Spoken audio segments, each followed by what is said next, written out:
Good morning, Bitcoiners. I hope you're doing well. I'm loving my life. Who could complain? Nobody. It's impossible to complain on a day like today. Impossible. I hope you are all doing well. I'm going to wait for the other channels to kick in to make sure we're broadcasting everywhere. See what we got. Looks like we have a really good pre-baked audience over there on Rumble, but waiting to confirm that YouTube is live. Let's see what's up. There we go. We know we're live now. We know YouTube's live. Hold on. Christine is in the house. I hope you're doing well. There we go. Good morning, Count and all. Good morning, P-Man. Wake up, breakup, Hoddle T says. Good morning, team. I hope you're doing well, Hoddle T. I hope you're doing well. I hope you're doing well. There they all come. There we go. Ben, good morning, Orange team. Indeed. We got the orange man. We got the orange coin. It's an orange future coming, everyone. Going to be real orange, you know? The full transition of blue to red becoming green versus orange is almost upon us, folks. The actual contrast in society, not the fake one, right? Bright, beautiful Bitcoin breakup breakfast crew, indeed. Noah Simsa, hi Nolan. We are doing it live today. We are, Noah. Thanks for the note over on Noster, Noah. And I think you're going to enjoy the books a lot. I think Mordecai Richler is going to be a lot of fun. I think you'll have a good time reading that stuff. Only read the trilogy in the sense that he's got a lot of books out there. They're all interesting. He's a great writer, but there's a set of books that have some characters that grow up together. It's always a different protagonist, so it's not a series of books that follow a protagonist, but the apprenticeship of Duddy Kravitz continues in the St. Urban's Horseman, continues in Barney's version. So some of the characters stay the same, but the protagonist changes in each of them. But they can be read as a set. They're pretty interesting. You can really get a sense of America and New York and Montreal and Toronto changing from the 50s to the 90s. It's an excellent read. We love it. Who's getting dropped out of space dropped of the day? Edwin asks. We don't know. We'll see. We'll see if we can come up. Would George Clooney be a fun space drop guy? He's not. I'm just coming up with fun names, but he would, like I wouldn't watch a George Clooney movie, right? But if they dropped him from space, I would tune in. And let's admit, George Clooney did have a couple good movies, right? What's the one that I liked? There was some where he was like a lawyer and everything was crazy and nobody knew what was going on. I can't remember that movie, but it was very good. I liked that one. That was a good movie. I was a fan. Raw material for Moscow Times, just flowing out of the Mockingbird Media Matrix mayhem bullshit bullhorns. There you go. I vote AOC Bitcoin Dev says. Indeed. All right, let's just acknowledge that we have a perfect sunrise. Not beautiful, but it did come up. It happened. It looks almost snowy, but it's not. That's just the after effects of the hurricane coming through. It's still here this morning. Been raining for 2 days straight. That's okay. We're headed to New York City tomorrow, where we should have nothing but Michael Clayton. Thank you. That's the movie. Yeah, Michael Clayton. Everyone telling me Michael Clayton. That was a good movie. I like that. Michael Clayton. I remember really liking that. I remember being but isn't it quaint? Because I still actually reference psychologically the habeas corpus, like the putting people into a mental institute because they don't have a brain or they're not competent anymore. That was like I like learned precedent from that movie and that legal concept, the principal legal concept of Western law, habeas corpus. None of it applies anymore. It's just like silly, silly. Like the picture it paints of New York law is absolutely funny now, right? It's funny. All right. So let's acknowledge the sun is up. So that happened. We're doing great. Bitcoin's running, everyone. We're doing awesome. Let's have a coffee and talk about what's new. But first, I have a news bulletin for you all. I was looking for, we know, C. Berger. We're going to talk about it. One of my more interesting predictions has come true, right? So I've been a believer for at least since the beginning of this year, before, though, in truth, that Trump would speak at the event this year. And I sold, because, last year when we knew the event would be in July in Nashville, and that was not like, we didn't put it there because we thought it was a good weekend. That was because of what Nashville had for us. And it's not easy to put a big event in a convention center. And what price do you get, the deal, and this and that. So when it happened a year ago and we found out the weekend would be July, right away I looked it up and I said, that's the week after the convention. And so immediately I changed, because whenever we told people a year ago, okay, we're going to do the show in July in Nashville, people went, I don't want to be in Nashville in July. You should hear the New Yorkers, right? You go to the Wall Street people, we're doing a show in Nashville in July. And they'll go, oh, the South in the summer. So you had to contend with that. And the reframe that I used every time was that it's the week after the Republican convention and the week before, or 2 weeks before, 3 weeks before the Democrat convention. So we're in the middle of the conventions. And my whole frame was that we're going to contrast against the politicians and actually draw them there, because this is a sort of a weird time. And so that made sense to people. They would say, oh, July in Nashville. Now I get it, right? So now it really makes sense because Trump is coming. So that was all just a coincidence that it happened that way, but there you go. All right, so I was looking for Moscow time content this morning. I was, as I normally do, I go check out for the laughs, to wake up with some humor. I go see what the Washington Post is telling us, and MSNBC and all these people. What are they telling their readers today? And little did I know, Moscow time, our Moscow time, was mentioned. This is what they found out. Russia has designated Moscow time, a leading English language media outlet, an undesirable organization, effectively banning its operations within the country and exposing anyone collaborating it with potential criminal charges. I just thought it was funny. There's not really any real true Moscow time there, but there you go. It's talking about Moscow times, right? Apparently, Moscow Times we're a leading media outlet, guys. I think they're talking about another Moscow time, obviously, but it's just funny. But we got more. Don't worry. We have the Where's It Hot series. Where is it hot? What's going on with the heat? We heard all about Vegas yesterday. Can you believe Death Valley in the summer is hot? I don't understand. But this is a new one. Okay, so as extreme heat bakes the West, emergency helicopters are struggling to fly. All right, extreme heat, like the intense wave blanketing the West right now, is affecting the way rescue helicopters can carry out their mission. I love how they leave it where they don't describe enough in the title. So you imagine like the humidity and the heat are like stopping the propellers from turning or something. Obviously, it's really just like they're busy, right? The whole thing is they're busy. If you read the article, emergency helicopters struggle to fly, is they're really busy. They need more helicopters. But no, it's climate change, everyone. It's fucking up the engines. Helicopters can't fly.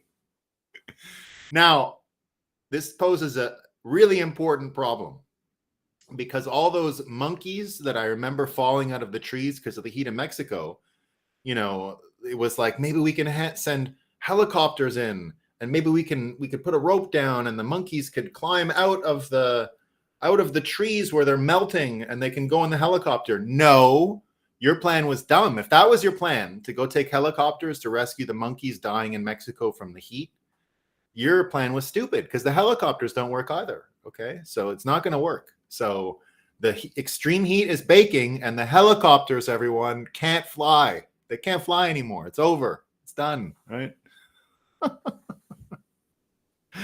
Sacramento City. They say the Sacramento City Attorney's Office warned Target it would face fines for retail theft calls. So what's happening is if this is it's in the Sacramento Bee, not to be confused with the Babylon Bee. I wasn't sure. It says the Bee, and I was like, maybe that's fake. It's fake, but a different kind of fake. So what's going on here is because they have to change all the statistics for crime. If you call it in now, it's like a nuisance because they got to update the stats and they get kind of worse, right? They don't want bad stats, so they gotta make sure that you get fined if you start adding to their stat work, right? So if you got an inconvenient crime that's going to fuck up their data, we're going to fine you. So good. This one's been going around for a while. It's pretty fun. A lot of people talking about it. Expecting people to be on time is part of white supremacy culture, Duke Medical School claims. I have a family member who went to Duke Medical School. Not a great doctor. Not a great doctor. But indeed, being on time, right? I was 2 minutes late today, so I'm not being good white supremacist today because I was 2 minutes late. So, but I know some of you are up really early, so you make up for it in how white supremacist you are by getting up so early. Because of course, who could forget that waking up early along with being on time are super white supremacist, right? So we know that. This one's pretty funny. Ukraine is too corrupt. This comes from the Daily Mail because, Zelensky's been in America. He's getting money. Canada gave him some money. He's been around for Stoltenberg, right? We talked about Stoltenberg yesterday. That was the NATO chief, the one that Biden said he had banged his wife and he called him a wigger and a bunch of other stuff. So, he was around. So Zelensky was in America. And the Daily Mail writes, Ukraine is too corrupt to join NATO, U.S. says, in major blow to Zelensky. They can give them money. But there you go. Not joining NATO. It's too much. It's too much. All right. That's what we got for Moscow time today. That's what we got. What are folks saying? Clooney thinks if what happened, he just sprout wings and fly to paradise somewhere in Hollywood. Yeah. Trump at Nashville this month. Apparently marriage, Bitcoin Deb says, marriage is also white supremacy too. That's what some people say. That's what people are saying. All right. So where to start here? Yes. So let's start with our friend Elon. Let's start with our friend Elon. Oh, what's going on? I got a whiteboard next, but you'll see it.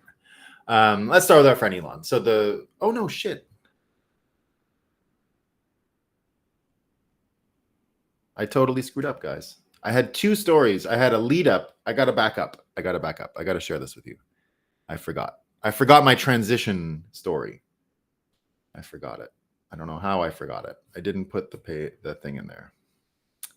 But now I will. All right. My mistake, team. My mistake. So before I finish Moscow time and get into this content, I got to share this with you. I knew there was out of order. So the good news here is that this is Singapore. I'll be in Singapore perhaps in September. They've just approved 16 insects as food, right? Which buggy bite would you eat, right? So 16 mealworms are one of them. So you can go to Singapore now and eat some mealworms if that's what you're into. So we got the bugs coming. So sorry, I missed my punchline. But the point was, and I was going to drive this to the board, one of the main advantages that we have as Bitcoiners, and we're going to find that out more and more over the next little while, is that we're just in much better mental health condition. We're in much better worldview condition. Remember, I talk about this all the time about having to readjust your worldview all the time, having to constantly keep contradictory ideas in your head because you're just consuming so much brainwashing material, so much propaganda, so many toxic military grade levels of propaganda and brainwashing that you end up having a really unhealthy life and lifestyle, right? You can kind of see it. So you saw it with COVID, right? It almost forked humanity. I see a bunch of people that are 40 or 50 years old that look like they're 20. And I see a bunch of 20-year-olds that look like they're 40 and 50 now. It depends on where you're getting your information from. Where you're getting your information from determines what you end up eating, determines your lifestyle, determines your exercise amount, levels, the amount of happiness in your life, the amount of negative people, toxic people, all that kind of stuff. So we've seen something really fundamental change, right? I was even getting messaged this morning by all kinds of people. Congratulations on Trump. What do you think's going to happen? I'm not going to vote for the guy, but and then it's because of Project 25. And I'm like, okay, you fell for the collusion, Russia collusion. You fell for drinking bleaks. You fell for Charlottesville. You fell for January 6th. You fell for Biden is really great in private. His health is awesome. Or you fell for all that. And now you realize that was all a scam, right? You're already at that level, but then Project 2025 is real, right? So they're not learning. They're not learning, right? A lot of people staying the same. But the good news is Bitcoiners have made predictions. They've come true. We're in the world we said we'd be in. Again, I always say this. We are living in the world that Bitcoiners said would be around in 2024. They said this would be here back in 2014, right? So this is a 10-year outlook that is more or less accurate. We said 10 years ago, by now, things would look something like this. Now, we don't have a special crystal ball. It is just that our worldview is accurate enough at the times we make our predictions. And because we're talking about incentives and human behavior, we're not hallucinating any new human behavior on the part of these humans. We're not saying they have to act this way or they have to be disciplined. None of that. We're saying they're going to be greedy. They're going to make mistakes, and it will look something like this. So it's really just looking at the incentives, looking at the economic model that we're betting against, collapsing to the point that it's collapsed to now. The political economic model that we have is falling apart exactly as Bitcoiners told you it would, right? Which is why already a year ago, I've been telling you that the don't trust, verify meme, scaling the don't trust, verify meme is the number one thing Bitcoiners can do for Americans. If we scale what we understand in auditable databases and the ability to audit a database and why you would want to audit a database and how you build auditable databases, which is what we understand in Bitcoin, right? That's just one example of an auditable database, an auditable decentralized database. So Bitcoin, because we understand what's going on and the trade-offs that go into the engineering trade-offs that go into building this, it's been 3 years, honestly, that I've been sharing with everyone that our understanding of Bitcoin transposes directly onto our understanding of election systems, and that Bitcoiners, having understood don't trust, verify so intimately, can apply that mimetic understanding of the financial system directly to the election system. And once you understand that don't trust, verify is everything, you understand what kind of a system we actually live in, right? So it's why I wrote the Bitcoiner's Guide to the US 2024 elections. If you read that story, if you go on YouTube or you see it on X, you'll find out that the whole crux of the book is about don't trust, verify. There's other memes, there's other policies, there's other people, but the linchpin of the whole thing is that we can actually spread the mimetic knowledge of don't trust, verify and put it onto elections so that Americans can understand that we don't have elections. We haven't had elections in a really long time. And if you understand we don't have elections, then you know what world we live in, and then you can start hypothesizing at some of the consequences. Now, when I first started talking like this about elections 2 or 3 years ago, already online, already doing this show, you'd have people say, you can't say that. Do you doubt the 2020 election? What's going on, right? Just 2 years ago, that was already a thing, right? You couldn't just openly say what a shit, stupid election, total fraud, total scam.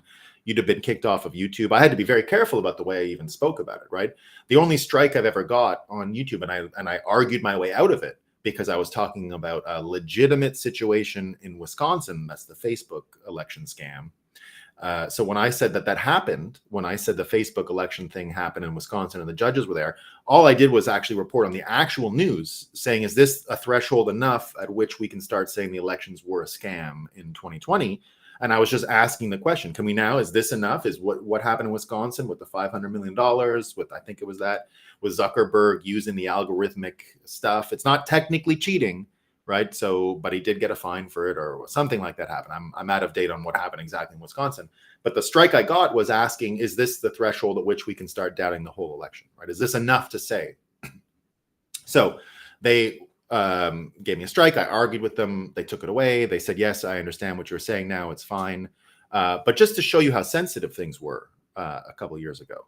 And so we're not in that situation anymore. And this thing that happened yesterday in Congress and will go to the Senate next and will eventually be vetoed by Biden, which will be just perfect, right? I can't wait for Biden to veto this stuff. It's awesome.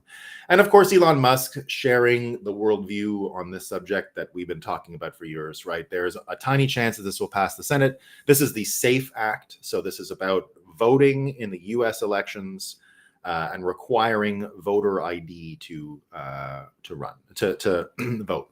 So he says there's a tiny chance this will pass the Senate if Dems cross party lines, but Biden said he will veto the bill even if it did. I wonder why, he says. We know why, right? We understand why. We've been making those predictions. And so we come to our board for the day. And this is really this is how you make the prediction about where we're getting and how we're here now. And this is how we've been right over the last 10 years. What we were saying is that the individuals who follow these sort of hierarchy of needs and things you require in order to have a sort of self-actualized evolution, a personal growth type situation, you have to have all of these things satisfied. Now, the dollar system is not doing that. We talked about the crickets. That's how I tied it to Moscow time. I wanted the crickets to be important here, right? Versus the steak that Bitcoiners have been telling you must eat for a long time now. So, but it gets worse, right? The safety thing is now becoming a major issue around the world. And I don't just mean the crimes that are here and there. Just look at what's going on in France, right? France and England had these elections. It's coming to Canada too. Canada started talking about these same things. And this is the huge taxation stuff that's coming for the rich people, right? When they say have to pay their share, right? And then the rich people have to pay their share. They're talking about the taxes they want to raise in America. In France, it's going to be 90% on people who make more than 400,000 US dollars a year or euros or whatever the fuck they make. So they tried this before, it failed, right? Everyone just moves away. Canada's trying this now. Canada, most of the rich people are already gone. More are going to leave very soon. So you're going to see more and more people splitting from these places, right? And there's a reason why you're going to see people leaving these places, because they're not safe. They're not safe for them to guard their money. They're not safe against these politicians. This is the state becoming just voracious appetite for people's success and wealth. Envy has become the main principle here. So rich people can't feel safe in any of these environments. Envy is just being cultivated and promoted and provoked at such a level that they've got to find another place to go. That's why El Salvador has become so attractive for rich Canadian Bitcoiners, not just Bitcoiners, but others, right?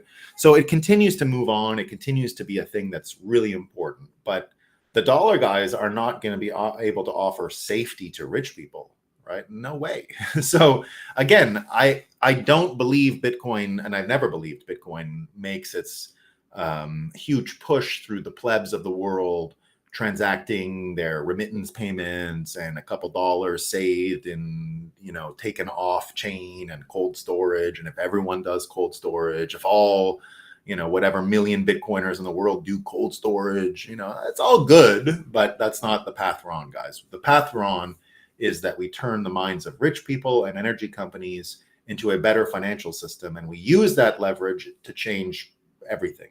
People's time preference, people's understanding of wants and fears, the things they want, the things they need, the things they should be afraid of. And that's where the safety thing comes into play. Most of the things people are worried about now on the sludge people side are just fake. They're Project 2025, right? Now, Scott Adams had a pretty interesting thing to say about that, saying like, look, these hoax things work, right? Here's what he says. The Democrat strategy of lying about what is in Project 2025 to scare their base while their lapdog media backs them on the hoax is a solid play. They have successfully sold their voters every hoax they concocted, no matter how absurd, with a 100% success rate for decades. Remember, Biden ran his 2020 campaign on the Fine People hoax and the January 6th insurrection hoax. His voters will literally believe anything. The Project 2025 hoax has already worked. They're good at this. Now, it's true it works, but it continues to, every time you find out, you lose more. You lose more people, and they're about to lose some of the most important ones. And we'll jump to prestige just for a second because of what's going on with the journalists and the Biden. Is he healthy? Is he not? And all that stuff. The George Clooney story, basically. So with George Clooney and everything that's going on with journalists having to lie about what's going on with Biden, they they're in trouble, basically. The journalists are going to be called stupid or liars. It's okay to be stupid. It's not okay to be a liar, right? So there's a difference here. And you got a lot of people talking about it. So you've got Scott Adams, who also had a really good comment on that. So he says, Biden's past supporters in the press are scrambling to confess they were lying about Biden's obvious decay so they don't look stupid. Because there are only two explanations, lying or stupid. They can survive, professionally speaking, being known as liars. That's normal for their industry. Recovering from being stupid is harder. Look for more confessions of lying, right? So that's what I've been saying, right? Now, because they're being criticized for being stupid, they can't be, right? So George Clooney and all these other people, George Clooney writes this letter. Peter Spiliakio says George Clooney op-ed is an epistemic disaster. It admits that at the fundraiser he describes Biden's decline. So, Clooney wrote a thing in the New York Times yesterday. Everyone believes, by the way, that George Clooney is just writing this stuff for Obama because he's the number one Obama surrogate, because he's a great fundraiser. That's what I'm told. That's what, what's his name? Alex Jones and these guys believe, right?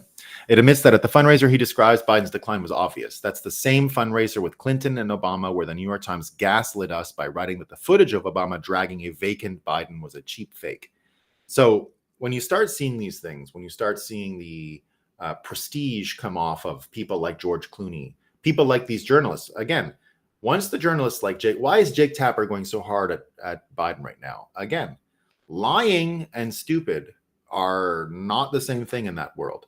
If they are caught being stupid, they're in much bigger trouble than if they're just caught being liars, right? Being a liar, no big deal, right? Who cares? Everybody, they all do it, so that's fine. But this starts taking away a lot of, they're grasping at the prestige now by saying, no, I'm not stupid. I'm not stupid. No, I'm totally smart. It's like all these guys who are coming out and saying, no, the Trump supporters are stupid, right? They fall for the Trump stuff. It's the projection we've been talking about for a long time. Cernovich brings this up as well. He says, we don't have news outlets. We have regime propaganda, Pravda, no different from Stalin. The faster more people understand this, the closer we will be to change. But more people are understanding that. So although when Scott Adams says it's 100% success rate, yeah, but they lose people every time. So they might dupe them, but the combination of being duped, like the media, the combination, if it makes them stupid, if it makes them look stupid, if the lies make them look stupid, they have to start changing course. And that's what's happening. You're seeing it more and more, right? You're seeing this change more and more. And when you start thinking about the change and Elon asking for the SAFE Act and the journos, and you get these reactions, right? And you start asking why all of this stuff is turning out to be such a huge mess, right? Why is it creating all of this fighting about everything, and people are locked in their own corners? Again, they've got to face this choice. Are you lying or are you stupid? That's what keeps people in cognitive dissonance. That's what keeps people hallucinating all kinds of new things. That's what makes people so prone to accepting new lies like Project 2025, because it's this time we're right? Eventually we're going to be right. But that's not what's happening. And when you see things like Trump now coming to the Bitcoin show, and you're going to have a whole bunch of people, like all of these Bitcoiners, even amongst Bitcoiners, like I said, 2 years ago, you couldn't just say 2020 was a scam. Oh, you think that election you think there was a problem, right? Well, now we do. Now we know, right? Because the smarter people, the people like Elon Musk, the people like Scott Adams, all of these people are able to say clearly now that there's no prestige following these people. You have to end up choosing between being a liar and stupid. That's where you end up. The best George Clooney can hope for now is he's either stupid or he's a liar. That's the best. That's it, right? So when you stick them into being stupid or lying, you actually reduce their ability to continue to persuade, right? Now we've got Trump coming to. Here's even another one. Look at Chuck Todd. This is an example, right? So I'll get into Trump being at the show in a second. But look at Chuck Todd here, right? MSNBC's Chuck Todd says Biden's refusal to step aside has made him rethink a lot of the Biden biography. So Chuck Todd, an MSNBC reporter, maybe the stupidest man on TV. I'd chart him up to stupid, frankly. I don't think he's a liar. I think he's dumb, right? But that I could be wrong on mind reading. He might actually be such a liar that he's not stupid. I don't know. But again, you're stuck, stupid or lying. Which is it, right? So Chuck Todd now trying to redo, because doesn't want to be seen as stupid. He's trying to rethink his entire book. He wrote a biography, the whole book, right? So this is what he's saying. Rethink a lot of the Biden biography. I still can't believe he ran for president in the first place, he says. Given that his family was in crisis in 2018. You look at what has happened. I can't believe he has put his family through this. And now looking at his behavior now and clinging to this, I think the entire narrative on Joe Biden is going to change, and that everything's always been about his ambition, and his ambition comes first. So it's great, right? So the ability for these folks to continue to persuade, the ability for any form of personal growth on the side of this model, what's being modeled from the journalists, from the politicians, and it gets even worse.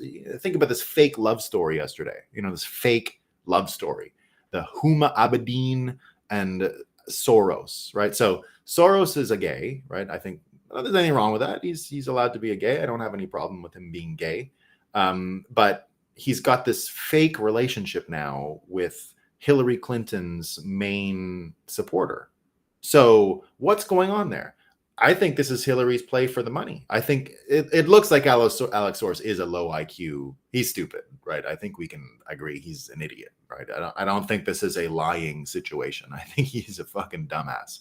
And, he was trying to speak at Consensus years ago, and already I saw from that just a complete idiot, like a low IQ, stupid person, right? And I wasn't interested. People were like, George Soros's kid is in crypto. And I said, well, so what? Stupid. I don't need stupid people. And then, of course, we heard him speak at Davos, and he speaks like a Valley girl, like a 12-year-old girl, like it's just that. You can't listen to him talk. He's too stupid. I've seen him with his boyfriend, right? There's some videos out there of him and his boyfriend. He looks like a little bitch. He looks like the guy's little bitch. And again, not that there's anything wrong with that. I don't care what he does. There's plenty of men who probably have happy lives being some other man's little bitch. That's okay with it. I don't give a shit, right? So I'm not criticizing him for getting bum blasted. I don't care that he gets bum blasted. I don't care that he sucks people off. I don't care about any of that stuff, right? That's not interesting to me. What I care about is he can't speak an English sentence. And so now he's marrying, even though he's a gay, he's marrying Huma Abedin, right? 10 years older than him, because that's what all rich young men want to do, is marry 10-year older women. So maybe it's just a scam because Alex wants to cook up a baby with his boyfriend and they want to adopt the baby but don't want all the craziness. Maybe it's that. That could be it, right? Maybe he's not so much like that. But what I see is what is also in my book, The Bitcoiner's Guide to the 2024 US elections, is that Hillary is not done. Hillary wants another try. And I can't think of a better thing, frankly, than Hillary Clinton making a comeback. I mean, really, wouldn't you want to see Trump Hillary too? I mean, really. It's actually more interesting than the Biden thing, even though I love the Biden thing. But it's fake again. This love story is not going to convince anyone. The sludge people can follow it. That's fine. What you're actually seeing is a power play to get control of the Soros money for political purposes, because George is probably dying, right? It doesn't look like he's doing well. So we'll see what happens over there, but no one's going to believe that love story, right? It's quite a big scam. Hold on, I'll get to that. I'm gonna have to come back to the board. So the difference is when you think about the lying and their capacity to persuade people, it's just gone, right? They can't do it. And you're starting to see it come out in the wild, right? So this is a thing they had yesterday here on The Daily Show. And what's going on is they brought in some black voters and they asked them what they were thinking about the elections. They did a focus group, right? So here it says, The Daily Show's focus group of black New York voters did not go as planned. Half of the focus group, 3 out of 6, said they would vote for Trump. We're an even split. I didn't see that coming. I didn't think there's going to be a big shift. I've always been a Democrat. For the most part, this is someone speaking who was part of the focus group. For the most part, with the Democrat Party, they always have a bunch of promises and they can't deliver. They use the issues of African-American communities as soapbox to stand on and make promises just to get us to come out and vote. How could you vote for Trump is quickly shifting to how could you vote for the senile guy? So it's coming, guys. It's coming, right?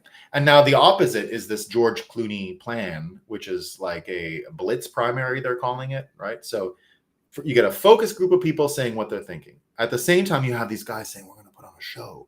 Now, it could work. It could work. But again, go back to the actual ability to persuade, right? Is George Clooney really doing that? Is Obama really? Is George Soros and Alex Soros really persuading anyone? So they're just empty on every one of these levels. You actually have to have these things to persuade people.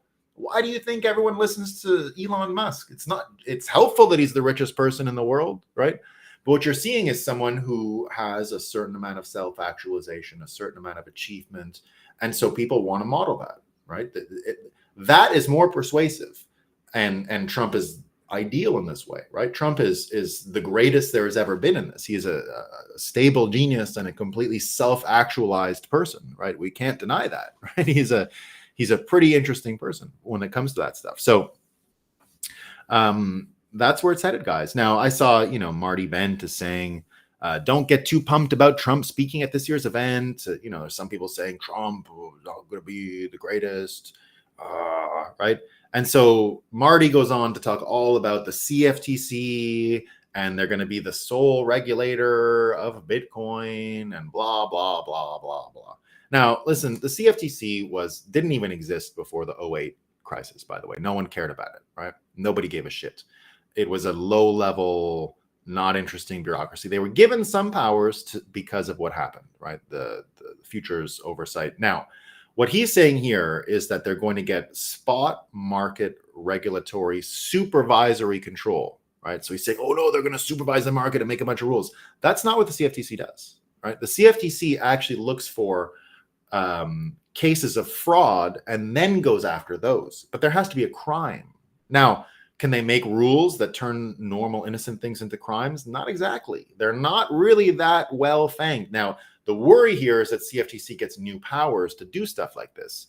But do you think that can happen in the environment we're in already with Jarkissi, with Chevron? I'm not worried about that, right? I'm not worried about it. Now, I'm not going to say it's not going to happen. But even if it does, it's a good thing, because here's where we're headed, right? We're headed to a place where and people ask me what happens next. Trump is probably going to win. He's into Bitcoin. Where does this all go? What's going to happen next, right? You got it right up until now. You've predicted for the last 10 years where we're headed and what's going on. What's next? Well, what I think is going to happen is Bitcoiners will turn, if Trump gets power, if we're not forced to defend him, right? If we're not forced to defend him because of the lawfare and the Democrats and the craziness and the media, what's going to happen is, and this might even start in Nashville, the things that Trump has planned with Bitcoin, if they don't go exactly as we want, right, or exactly as Vivek wants, and I think Vivek is connected enough to the community that if it doesn't go exactly as we want, we're going to turn on him. And once we turn on him, I don't mean it'll all get crazy. I mean, you want Trump to be Trump. You want him to stay a little bit vain. You want him to love being loved, right? And if he wants to be loved, if he wants to continue to be the guy who gets the cheers and the craziness when he goes into UFC, all he has to do is sacrifice the federal government to us. He has to throw it to us like red meat. And I think he's going to do it. I think he's going to give us, because in the old days, in the last cycle, when you say where Trump went wrong, right? And Cernovich doubts him about this, and everyone's doubting Trump about this, right? They're saying, oh, he abandoned us in 2017. He did. And I will never, ever, ever stop admiring Cernovich for being the first one to call Trump out and abandoning Trump. I thought Cernovich was wrong in 2017 because Cernovich abandoned Trump immediately. You got to remember that. One of the reasons why Cernovich has so much credibility and so much prestige, and in this hierarchy of persuasion that this ends up forming, is because he was one of the main leaders of the barnstorming 2015, 2016 Trump era, which I loved. It was the best, right? Being part of that Trump time, being a 2015 Trump supporter when he was primary candidate Trump, was the greatest show in the better than today. It was just the greatest show in the world because he was so much fun and he was so irreverent, and it just, I couldn't get enough. I could not get enough. Now it's kind of canned and the speeches are the same. Back then you didn't know what you were going to get. It was all original content every day. And he had so many people along for the ride in that 2015, 2016 thing that when he became president and his calculus changed and he went with the Paul Ryan people, he was still calibrating to this model of prestige on the fiat side. He was still thinking that the Senate, Paul Ryan, the speaker, his legislative agenda, these things were all important, but this was the old world. And that world no longer exists. Trump needed those people to like him before because he needed cover against Russia collusion. He wanted to have a successful presidency, but he had one, but in terms of obstructions against him and help that he had, he didn't. He wasn't really the president, let's be honest, right? He was not the commander-in-chief. He was not the civilian leader of the American security apparatus. So his hope, I bet, I'm mind reading, but his bet was that if he went with the Republicans in 2017, they would have shored that up for him and helped him go after those guys. So strategically, if he didn't know any better, it wasn't a bad choice. But Cernovich warned him it was a bad choice at the time. I thought Cernovich was wrong in 2017, but he was right. Now what I'm saying is Cernovich and others believe this will happen again.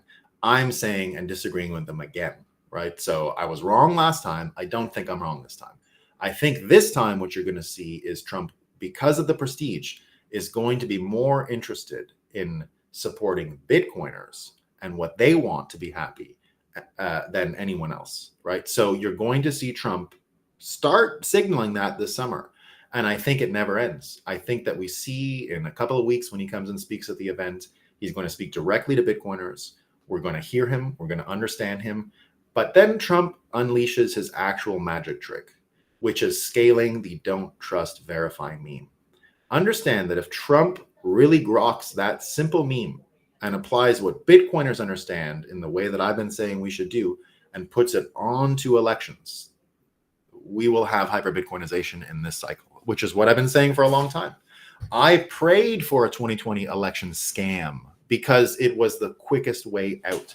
It was the quickest way for people to realize that don't trust, verify is foundational. And Trump, being who he is, I think, a great vehicle to spread the memetic knowledge of that. He can teach America about Bitcoin by spreading that and scaling that meme for talking about the election. The election and Bitcoin are the same subject. The fiat system is operated by the corrupt manipulation of the elections. That is the master node.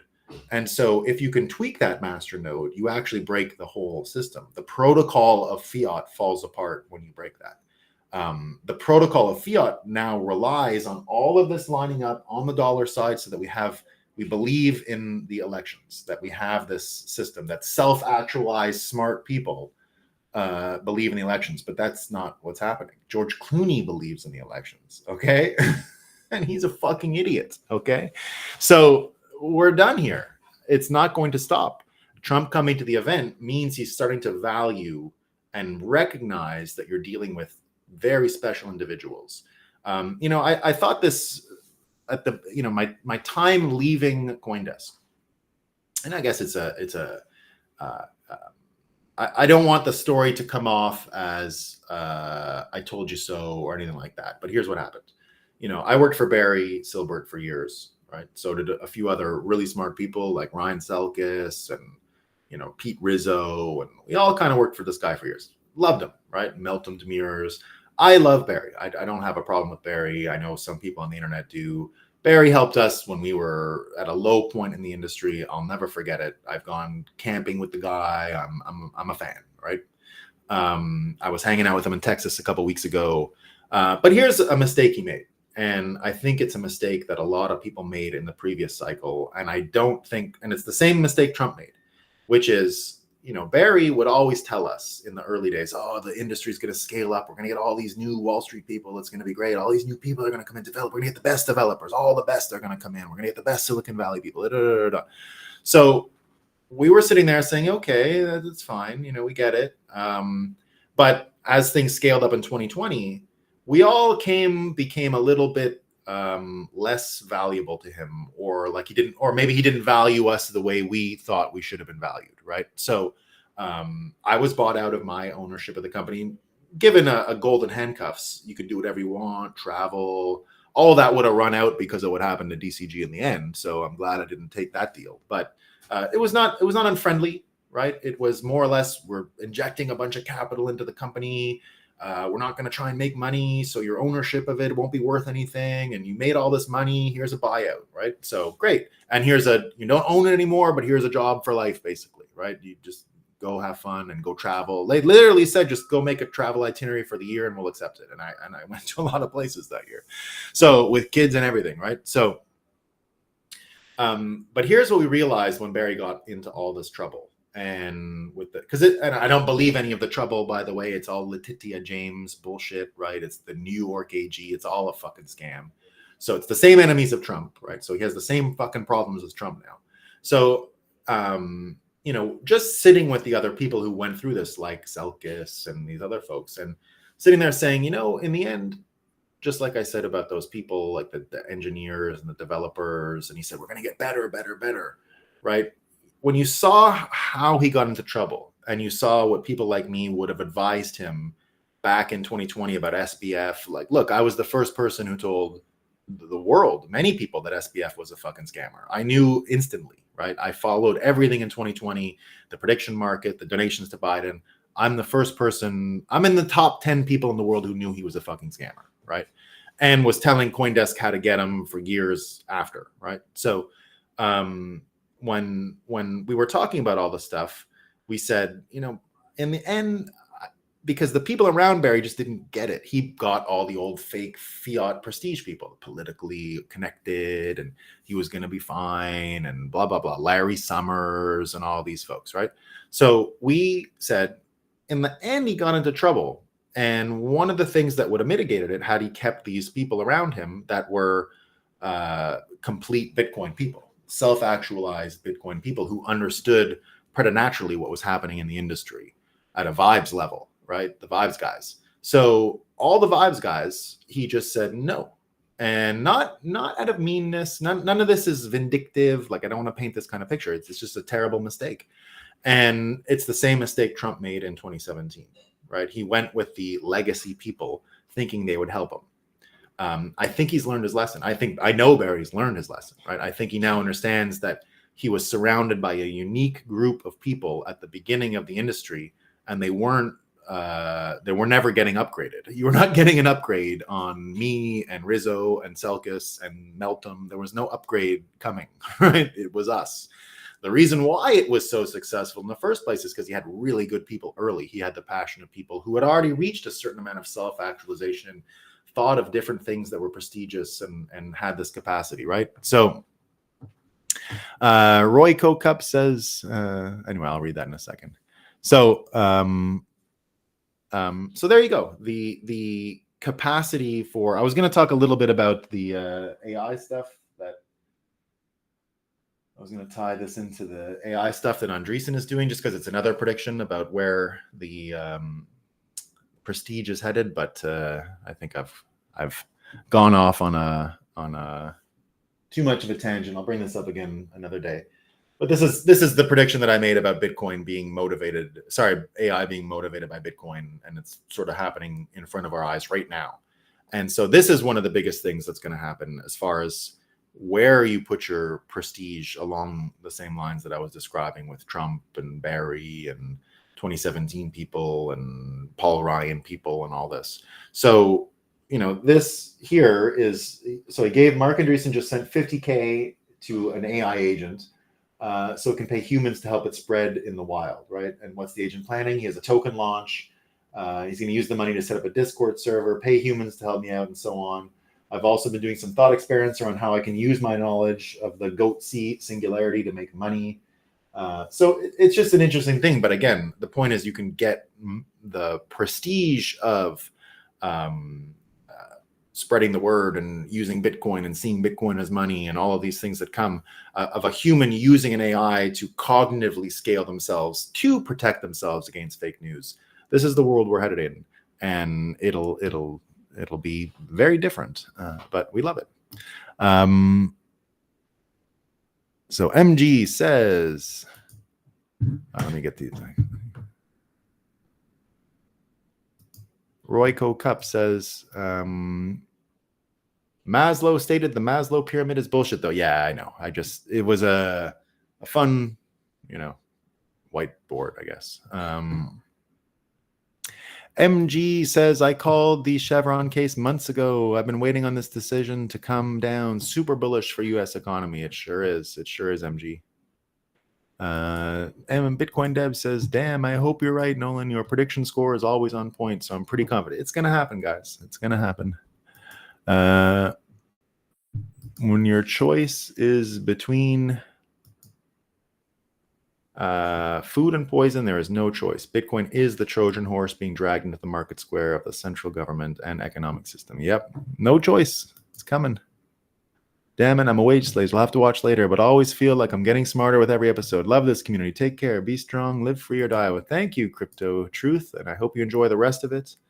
We're trying to make you smarter. We're trying to protect you from all these bad vibes, that are everywhere. Bitcoin is the path to self-actualization. Interesting philosophically as well as direct contact with quantum reality application. Yeah, I think so. That's how I see it anyway. It's the self-actualization of a feedback loop that actually matters and can count things, right? Who exactly is Royco Cup says, who exactly is Mark Andreessen? I'll tell you who he is. He seems to be, he is in everything. Yeah, he invented the internet browser. So he's the Netscape guy. And when he realized that Netscape, it was going to be a light, where did Netscape go? Basically, he would have to keep redoing the app for his entire life. And so what he decided to do instead was just invest in every other internet company. So he's the original Silicon Valley VC. And there was, I guess, a little bit, the original Silicon Valley VC is actually the Rockefellers. They funded Intel. Intel invented the VC game. So Intel, when they invented the microchip, in an amazing story, by the way, none of this was this is a celebration of America. This is early Bitcoin stuff in a sense. But we'll talk about Bob Noyce another time, I guess. Yeah. So yeah, Mark Andreessen leads a huge VC company for years. Yeah. So I would say not even just a huge VC company. He made VC companies huge in the first place, right? So when Intel, the story of Intel is pretty interesting. So Bob Noyce was I guess Bell or one of these big U.S. East Coast companies. He was an engineer on a very good trajectory career-wise. And so because he was on such a good trajectory career-wise and he was still young, he was in his 20s, they gave him a manual. And the manual was the furniture he was allowed in his office based on his seniority in the company. And he said, any company that has this much time to talk about hierarchy and seniority is not going anywhere. So he quit and he joined the person who invented the first transistor. And the first transistor was made with not silicon. It was made with like a germanium or some weird component, but it was actually flammable. It burnt. And so it couldn't he couldn't get it up to high temperatures. And so he went out to Silicon Valley. Stanford gave them a place to work, and he joined a guy who had invented this thing. Now, the guy who invented it won a Nobel Prize immediately and went psycho because of his Nobel Prize and wanted to do dumb things. So think about it. This guy, Bob Noyce, quit his East Coast skyscraper job where he was a manager on a trajectory to be the CEO one day. Like he was left to join a startup out in Stanford. But then the guy wins the Nobel Prize. And so doesn't want to work on what this guy wants to work on, Bob Noyce. Bob Noyce knows that the component has to be changed to silicon because it's heat resistant. That way you can put the microchips on the space program. You can get NASA to bid on them, and you can build the company with a NASA contract. So within days of arriving in Silicon Valley at the startup, the original startup in Silicon Valley, he actually got fruit farm land. he quit his job again. And with the people around him, they said, we're going to launch our own company and we're going to invent the silicon transistor, the silicon microchip. And he says, but how do we pay for it? And he says, well, I'm going to go and I'm going to talk to the original venture capitalist around this stuff. It was the Rockefeller family. So he went back to New York, went to the Rockefeller, said, give me money. They gave him money. Boom. You have, they're called Venrock now. And I've been to their office. If you go to their office, they have like the original, like I guess the prospectus or whatever of Intel there. They have it for Apple too. They got into this stuff very early. Bob Noyce becomes the surrogate father to Steve Jobs later. Just about 10 years later, he becomes Steve Jobs. He meets Steve Jobs as a kid, and Steve Jobs becomes obsessed, and he becomes obsessed with Steve. And this guy, Bob Noyce, did end up getting the NASA contract. And what else? And then, then this is what he did next. I think he's the most important American of the 20th century, Bob Noyce. Believe it or not, I've made that argument. Bob Noyce then puts his office in the middle of the Intel setup, so that there's no fancy hierarchy that he learned from the office in New York, so that it was like a newsroom. Anyone could get to him. He made a flat hierarchical organization, which became the Silicon Valley business model, like the hierarchy of Silicon Valley. And then he told all of his employees to go start their own companies and quit. So I don't know how many they seated, but I think Hewlett Packard, everyone sort of came out of what Bob Noyce did. So he only invented one thing, the microchip. But he was Steve Jobs' surrogate father, got the microchip in everyone's pocket because he did believe, he didn't care about the NASA contract. He was very fascinated by the transistor radio. He liked the transistor radio, which more or less turns into the iPhone within a generation, right? Because it's the same technology. It's a small microchip, radio waves. There's no difference. There's no difference between a transistor radio and the iPhone. It's the amount of switches inside the microchip and on-off lights that you can put into the actual machine that allows it. When I say on-off lights, I just mean, code, right? Deploying code, yes or no, or ones and zeros. So there you go. That's what happened. Intel is inspired technology. Yeah. It's so all of that VC stuff happens. And then in the 90s, that's when the VCs go crazy because of Silicon Valley, because of everything Bob Noyce has created. And the biggest is Mark Andreessen, A16Z it's called. And now I've never met, he's one of the few people I've never had the good fortune of meeting in this biz. I'm told he's afraid of flying. I'm told he does not fly in airplanes, but that could be fake news. I don't know. That was always something, because I used to try and get him to come to my events for years and years and years. And he'd always, the word was, I don't fly. It could just be that he doesn't like flying in general because he's so rich and doesn't have to move anywhere, but I don't know what the answer is. But I would like to spend some time with him. He seems like a cool guy. All right, team, that's all I got. I got a meeting pretty soon I got to get to. And I will not see you tomorrow. I'm flying to New York City tomorrow. And I don't think there'll be a Monday show either, because on Monday I will be at the fucking New York DMV, loving my life, I'm sure. So I'll be in New York until Wednesday. I'll let you know about Tuesday. You'll find out either on YouTube or Twitter. I might have other content coming out. We'll see. I've got some stuff baking. I've got the Bitcoiner's Guide to the Fiat Apocalypse that I have to finish putting together. But there you go. All right, team. Peace.